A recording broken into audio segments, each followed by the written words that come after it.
احلى تحيه واحلى سلام لاحلى متتبعات.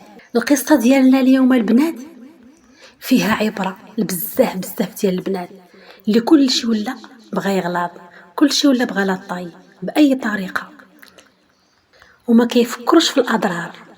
سمعوا لهاد القصه ديال اختنا خديجه اللي استعملت تحاميل صحراويه ديال الاعشاب مع عند واحد السيده، وشوفوا اشنو وقع معاها. هاد القصه هي البنات للعبره. سميتي خديجه البنات، السن ديالي 24 عام، لاني كنعقل على راسي البنات وانا ضعيفه حتى لواحد الدرجه. واخا انا من وجهي زوينه، الملامح ديالي زوينين، ولكن كنت ضعيفه بزاف، وهذا الشيء كان معقدني في حياتي. كل شيء ولا كيضحك عليا، كل شيء كيتنمر عليا. المهم البنات وليت كنتعرض للتنمر مني كنت في المدرسه ومع صحاباتي وكل شيء. فين ما لبست شي حاجه ولا المهم نشوفهم البنات كيبداو يتغمزوا عليا، اي حاجه لبستها ما كتجي معايا. وكان هذا هو السبب علاش خرجت من القرايه، بسبب التنمر ديال البنات اللي كيضحكوا عليا. وانا البنات كنت واحد البنت اللي دريوشه بزاف، كنت ظريفه بزاف وداخله سوق راسي. المهم البنات هذا الشيء كان معقدني في حياتي. المهم البنات خطبني واحد السيد، جا عندنا للدار وخطبني. صافي تما ملي تخطبت البنات صافي كنقول واقيلا هذا ماشي مشكل، هذا المشكل ديال الضعف ماشي شي حاجه، مادام ان السيد جا وتقدم ليا ما يعني صافي نحاول نرضى بداك الشيء اللي عطاني الله. حتى لواحد النهار كنا انا وياه خارجين وهي دوز محدانا واحد البنت تبارك الله عندها واحد لاطاي. غنقول لكم السيد ما بقاش شعر براسو، بقى تابعها بعينيه. المهم البنات انا فاش درت فيه هكا ولا حس بيا بانني راه ردت ليه البال باللي كيشوف فيها هو يهبط عينيه. تماش غنقول لكم البنات بقى فيا الحال بزاف. تما يا البنات قررت انني ضروري هاد الضعف هذا اللي كان ليا مشكل من الصغر ديالي، وانا كنت نسمع بزاف ديال الكلام وكنتعرض للتنمر. قلت صافي غندير اي حاجه باش نغلط. المهم البنات بديت كنقلب اشنو غندير. شريت السيروات كاع ديال الشهيه استعملتهم، حتى واحد ما عطاني نتيجه. حتى قالت لي صاحبتي شوفي شنو غديري، قالت لي كاينين القويلبات ديال الصحه غتشريهم، قالت لي وغتبعيهم، قالت لي غيكون لاباس فيك. قلت لها داكشي زعما ما فيه حتى شي ضرر. قالت لي وصاحبتي شنو ضرر فيه؟ قالت لي عرفتي فلانه وفلانه وفلانه راه هما اللي كيديروا يشتيهم. قالت لي كيفاش ولاو. المهم البنات قنعتني، قالت لي راه غير الاعشاب اللي كيديروا فيهم. قالت لي راه كاينه واحد السيده وعدت لي فين كاينه، قالت لي سيري وشديهم من عندها وبقى يستعمليهم وتبعيهم. ايوا حتى انا يا البنات نط بالعكز، مشيت عند هذيك السيده وشريت عندها القويلبات. قلت لها ياك ما فيهم شي حاجه اللي خايبه؟ قالت لي لا. قالت لي راه غير العشوب، راه قالت لي زوينين بزاف. قالت لي راه شحال من حاجه كيصلحوا للبرد كيصلحوا. قالت لي المهم داك كتحسب لي شحال من حاجه اللي كيصلحوا. ايوا واش غنقول لكم انا خديت القويلبات ومشيت وكنستعملهم. ايوا مده 15 يوم البنات بان الفرق، وليت البنات كيكملوا ليا كنمشي ثاني ناخذ الاخرين كنعاود ثاني نشريهم. ايوا واش غنقول لكم خطيبي عجبو الحال، ولا عندي الفورمه هي هذيك معنا. عندي الملامح ديالو كلهم زوينين، وحتى فصلتي كانت زوينه، غير ما كانش باينه حيت كنت ضعيفه بزاف ومني غلط ولا عندي ليهمش ولا المهم تكادت الفصله ديالي هي هذيك، لدرجه ان خطيبي ولا غير عليا كثر من القياس. وصحاباتي كل شيء اللي تلاقاتني كتحلف امها كتقول لي شنو درتي حتى وليتي هكا، وليت يا البنات عاطيه للعين. ايوا عجبني الحال البنات، وليت فين ما كملوا لي دول القويلبات كنمشي نعاود ناخذ الاخرين. المهم البنات خطيبي جا عندنا للدار وحددنا النهار ديال العرس. بعد مده شهر البنات تقريبا شهر باش كنستعمل ديك القويلبات، شويه البنات وليت كنحس بالحكه في ديك المنطقه بالضبط. كنحك وكنقول داكشي واقيلا غيدوز، والو ما عاد ديك الحكه ما عاد غاديه وكتزيد، غادي الحكه وكتزيد. كنحك البنات صافي تما بقى يخرج منه غير الدم. مشيت للفارماسيان وخديت واحد البوماده وكنديرها، والو داكشي ما بغاش تحبس ديك الحكه. شويه هذيك البلاصه خرجوا فيها شي فقاعات منفوخين. صافي تما دخلات وقلتها لامي، قلت لها شوفي شنو هذا الشيء خرج فيا. قالت لي شتي، قالت لي كنقول لك عطيتي ساعه داكشي اللي كتستعملي. قالت لي ما يكون غير داكشي دار لك شي ميكروب تما. ايوا البنات اش غنقول لكم، الدخلات ديالها بصح.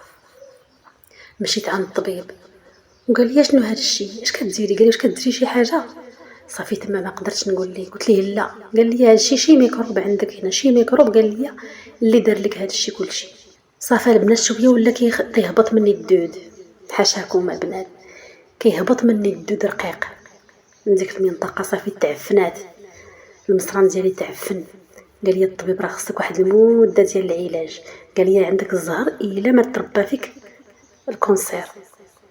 قال لي الا ما تربى فيك الكونسير راه عندك الزهر. قال لي شي حاجه، شي ميكروب قال لي داز ديك المصران، ما تقوليش ليا قال لي كديري شي حاجه. صافي البنات في الاخر وانا نعترف ليه، قلت ليه راه كنت كندير غير قويلبات ديال الاعشاب. واش غنقول لكم البنات اش دار ليا، اش دار ليا بالخصوم، واش دار ليا، حيت كان ضروري نقول ليه، حيت هو غيعالجني عرف شنو السبب.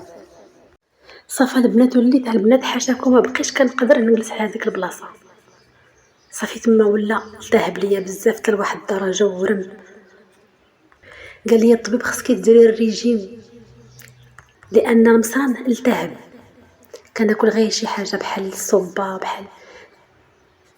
بحال الشعريه تكون طيبه غير في الماء. المهم اش غنقول لكم، مع وقفت القويلبات ومرضت اصلا النفسيه ديالي مرضات. ايوا يا البنات مع الريجيم ومع اصلا مني مرضت صافي دخلات. اش غنقول لكم، ضعافيت البنات. ديك الصحه هنا كانت مشات، ضرب 15 يوم ما بقاتش، كانها ما كانتش. وليت كاع كثر من الاول، كثر مني كنت في الاول. مع المرضى راكم عارفين، والريجيم والخوف، خايفه يتربى ليا شي كونسير تما الله يحفظ.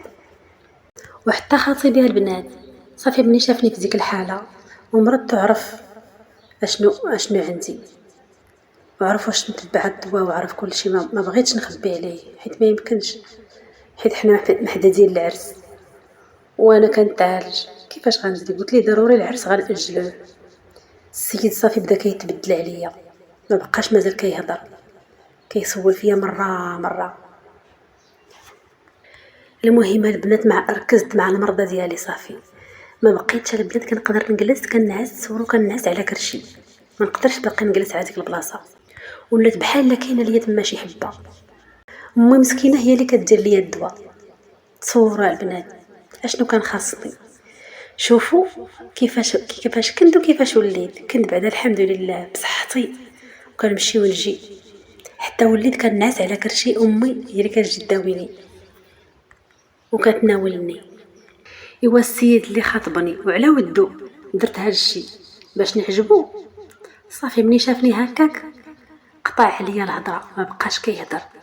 حتى لواحد النهار هو يصيفط ليا قال لي بنت الناس ما بغيتش، قال لي نزيد مازال نضحك عليك. انا قال لي ما بقيتش بغيت نتزوج بيك. قلت ليه علاش؟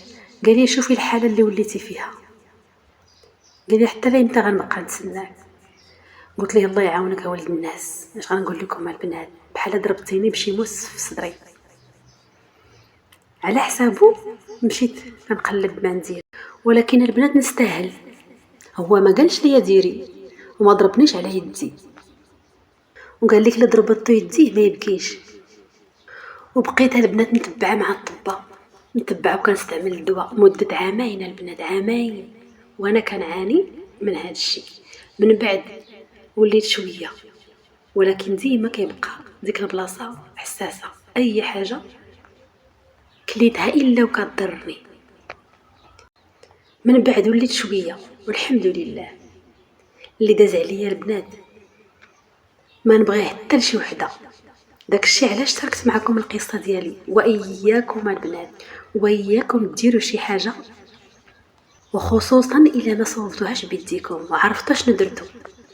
يعني كتمشي عند اي وحده كتعطيك، ما يمكنش تغلاضي غير بالاعشاب في مده مثلا 10 ايام ولا 15 يوم. كيديروا معاهم البنات الفاني ديال دردك، كيدقوه وكيديروه. وحنا كنستعملوهم كنقولوا كنستعملوا العشوب، وهما لا ماشي غير العشوب اللي كيغلظ. وكنشروا المرضى لريوسنا. والطبيب شنو قال لي واش عندكم شي عقل ولا لا؟ قال لي هذيك المنطقه كنخرجوا منها الخبث ماشي كنعاودوا ندخلوا عليها. وهاد القصه البنات للعبره لاي وحده كتفكر انها تستعملهم ولا تشريهم عند شي حد. وكانت هذه هي القصه ديالي، نتمنى ان تكون فيها عبره لكم وتكونوا استفدتوا منها. ما تنساوش تخلوا لي التعاليق ديالكم حول هذه القصه البنات، وما تنساوش لي لايك ولا اشتراك في القناه وتفعيل الجرس فضلا وليس امرا. والسلام عليكم ورحمه الله تعالى وبركاته.